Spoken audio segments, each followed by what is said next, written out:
네, 힘든 시장입니다. 올라오는 힘이 약해지고 있고요. 지수 하락폭은 다시 조금씩 커지고 있는 그 구간입니다. 지난주에는 하락장에도 나오지 않았던 패닉이라는 단어까지 등장을 해서 더욱더 심리적으로 위축된 상황인데요. 돌파구는 어디에 있을지, 피난처 어디로 가야 될지 집중 진단해보는 시간 가지도록 하겠습니다. 빅데이터 연구소 이상준 소장과 함께하겠습니다. 소장님 어서 오십시오. 네, 안녕하세요. 안녕하세요. 자, 오늘 전반적으로 시장의 분위기가 또 하락이기도 하지만 바뀌었기 때문에 좀 진단이 필요한 것 같은데 일단 바이오 섹터 쪽의 이야기부터 해볼게요. 머크사에서 먹는 약, 치료제의 거의 유효성 검증에 다다랐다, 성공한다라는 소식이 나오면서 국내 바이오주도 잘 가다 많이 흔들리고 있거든요.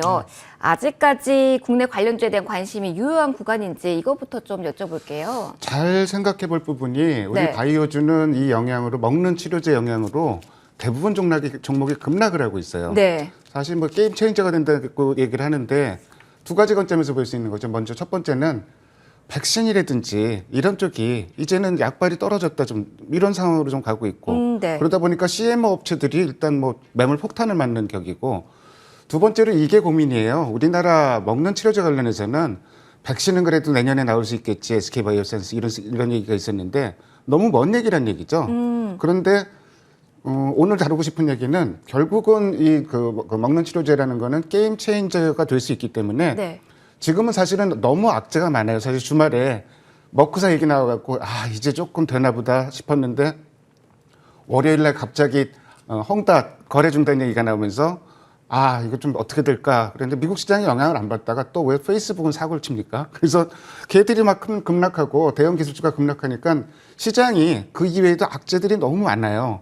그래서 뭔가 길을 피기가 어려운 시장인데 결국은 시간이 흘러가면 흘러갈수록 시장에서 가장 강력한 호재로 동경할 수 있는 거는 위드 코너라고 보시면 될 것 같습니다. 그 얘기 앞서서 이제 그 먹는 치료제 얘기를 한번 좀 해볼게요. 네. 지금 머크사에서 개발을 했는데 세계적인 세 개 회사가 지금 거의 그 좀 상용화가 그 직전에 있다고 얘기해요. 가장 빠른 게 머크사고 네. 테스트를 해봤는데 뭐 위중증이라든지 병원 입원 확률을 50%로 낮췄다.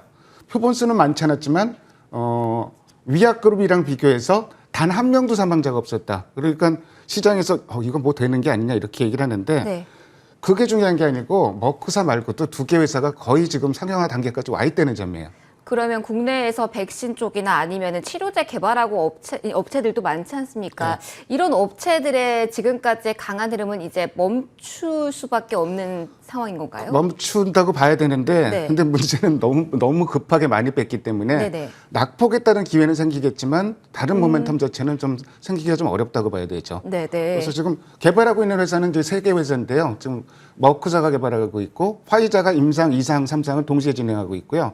그리고 그 로슈라고 우리 저희 그 타미플루 그 만든 회사죠. 네네, 알아요. 여기서 지금 3상 들어간다고 얘기를 하니까 아하. 세금 대사한다는 얘기는 누가 한 군데라도 맞으면 된다는 얘기예요. 근데 이제 우리나라 그러면 바이오주도 급락을 하는데 네. 거기 이제 그 백신 문제도 있겠지만 경구용 치료제라는 게 우리나라 개발한다는 회사들 막 진짜 어떨 때는 열 몇 개도 나왔었잖아요. 네. 근데 실질적으로 성공한 회사가 하나도 없다는 얘기예요. 지금 가장 가까운 거는 그나마 대웅제약으로 보고 있고 오늘 뭐 신풍제약 같은 종목도 올라오는데 전체적으로 뭐 부강약품 같은 경우는 결국 이상 결과가 안 좋으니까 사업을 포기했잖아요.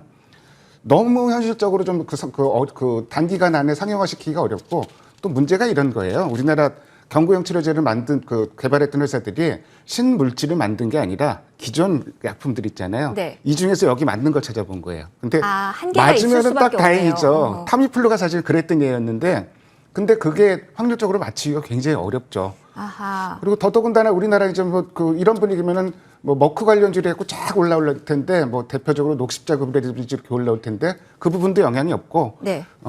머크랑 일단 백신 관련 프로모션 진행한다고 얘기하는 HK 이노액만 올라오는 시장이기 때문에 네. 이쪽보다는 오히려 위드 코로나를 봐야 되는 이런 상황으로 좀 보시면 될 것 같습니다. 네, 그동안에 백신이나 치료제 쪽에 포커스를 맞추셨던 분들은 이제 투자 포인트를 소비 섹터로 좀 이동해야 되는 시점이라고. 소비라기보다는 정확히 위드 코로나라고 위드 북한. 코로나? 예를 들어서 오늘 면세점도 올라오고 네네. 화장품도 올라오고 그러는데 네. 이 종목들은 약간은 좀 무심을 하고 있어요, 저는.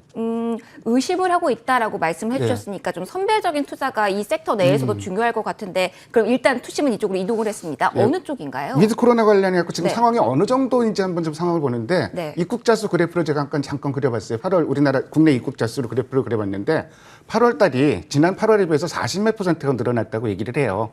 근데 10만 명이 안 되거든요. 근데 코로나 이전에 네. 어느 정도였냐면은 평균 150만 명 내외였어요. 한 달에. 그러면은 뭐 엄청난 늘어났다고 갭이 얘기하는데 있네요. 그게 거꾸로 얘기하면은 위드 코로나로 간다면은 이게 그 폭발력이 대단하다는 얘기죠. 네. 어마어마하게 회복을 할 수가 있고 두 번째 투자 포인트는 뭐냐면은 아까 이제 화장품하고 제가 그 면세점을 얘기하면서 약간은 의심의 눈초리를 갖고 보고 있다고 얘기한 게 저는 제일 중요한 게 이미 턴어라운드가 코로나 상황에서 눈에 띄게 확인이 된 종목 위주로 접근을 해야 돼요. 아 그렇다면 벌써 반응이 나오고 있는 항공, 여행주 이쪽을 예를 봐야 들어서 된다는 이제 대한항공 이야기일까요? 같은 경우는 네. 2분기 실적이 2분기 기준으로 코로나 상황이 아니에요. 10년 만에 최고치를 기록했고 네. 강원랜드 예를 한번 들어보죠. 지금 6분기 만에 2분기에 흑자 전환했는데 3분기에는 흑자폭이 더 커집니다. 아하. 이런 류의 종목들을 얘기하는 거예요. 그리고 또 한 가지 지금 그 시장에 굉장히 중요한 엔터주 같은 경우도 네. 이미 플랫폼 비엠으로 전환을 해갖고 실적이 잘 나오는 상황인데 지금 그 BTS 좀 그 오프라인 공연한다고 얘기를 하잖아요. 이런 종목들을 찾아야 된다고 좀 보는 거예요. 그래서 뭐 오늘 화장품 면세점 뭐 잘 가면 좋겠지만 오늘 수급도 들어오고 있지만 일단은 연속성을 좀 확인해야 될 것 같고 연속성 나오는 종목들이 아까 얘기한 강원랜드나 뭐 대한항공이나 뭐 엔터주들 뭐 그리고 하나투어도 좀 들어오는데 하나투어는 실적은 조금 더 좀 더딜 것 같아요. 다른 종목보다. 근데 수급이 워낙 강한 종목이고 이런 종목 중심으로 접근하자 이렇게 말씀드립니다. 네, 일단은 무너지지 않고 코로나 시대에도 버텨준 종목 위주로 접근을 해야 된다라는 이야기 해주셨습니다. 자, 그리고 달러가 아무래도 민감한 부분일 수밖에 없죠. 특히 우리나라 같은 경우는요. 그래서 달러 이야기도 해보도록 하겠습니다. 계속해서 대외 환경 좀 리스크가 있는 상황인데요. 어디까지 저희는 상단을 예상하고 좀 전략을 짜야 되는 걸까요? 시간이 조금 좀 부족한 것 같은데요. 네네. 핵심만 좀 말씀을 드릴게요. 네네, 그렇게 해주세요. 달러가 강세로 앞으로 갈 것이냐, 그럴 개연성이 상당히 높다. 네. 지금 그 달러 차트를 한번 좀 제가 그려왔는데요. 보면은 94달러 정도가 굉장히 분기점이에요. 여기 뚫게 되면은 더 위로 올라갈 가능성도 있어요. 지금 분위기가 근데 그 달러 약세를 지지할 수 있는 요인은 미국 경기 회복이 둔화될 수 있다 밖에 없고요. 네. 나머지 인플레이션 얘기, 그다음에 긴축이 빨라진다는 얘기, 그리고 거기다가 이제 그 헝다 리스크, 제일 기분 나쁜 게 미국 부채 한도 얘기예요. 2011년도에 부채 한도 얘기로 미국 신용등급이 사상 처음으로 강등이 됐는데 달러 강세가 나타납니다. 이게 참 기축통화라는 게 참 얄미운 얘기예요. 그렇죠. 그러니까 이런 부분들이 달러 강세를 지지하는 요인일 것 같고 뭐 94달러 넘어가면은 좀 이렇게 좀 달러 강세가 더 심화될 가능성이 있는데 그거는 조금 더 확인해야 될 것 같고 전반적으로 달러 강세 요인이 조금 더 강하다 이렇게 말씀드릴 수 있습니다. 네, 수급적인 포인트를 그럼 더 자세히 봐야 될 것 같은데 저희가 시간 관계상 바로 수급적인 포인트 봐도 괜찮을까요? 글쎄 종목들 뭐 지난주에 못 샀던 종목 이런 거보다는 네네. 연기금하고 외국인하고 그래도 매수하는 업종이 많아요. 오늘도 외국인 매수 업종이 많거든요. 네네. 대표적으로 화학 업종, 네. 정유주죠. 뭐 LG화학, SK이노, S-오일, 뭐 OCI 이런 종목도 사고 있는데 많이 오른 종목 말고 오늘 뭐 하나솔루션 같은 종목도 네, 좋고 많이 올랐어요. 이런 종목들은 일단 수급이 좋은 종목들이고 그리고 금융주 오늘 네. 보험주도 열심히 기관이 사고 있고 그다음에 통신주도 최근에 이 와중에 좀 수급이 좋은 업종으로 꼽을 수 있습니다. 그리고 저희 그 운수 창고주 예를 네. 들어서 뭐 대한항공을 핏대로 해서 뭐 해운주는 요새는 조금 그렇게 올라가진 못하는데 좀 선별적이라서요. 예, 이런 류의 종목들 중심으로 접근해야 될 것 같고 결국은 전체적으로 봐서 지금 시장이 뭐 내일 아침에도 이제 키포인트라는 방송을 아침에 제 코너를 하는데 네네. 오늘 시장 보면서 이런 얘기를 타이틀을 달았거든요. 무슨 얘기냐면은 지금 지금 3천 깨졌으니까 바닥이다. 지금 사야 되냐 마냐 이 질문을 가장 많이 듣거든요. 네.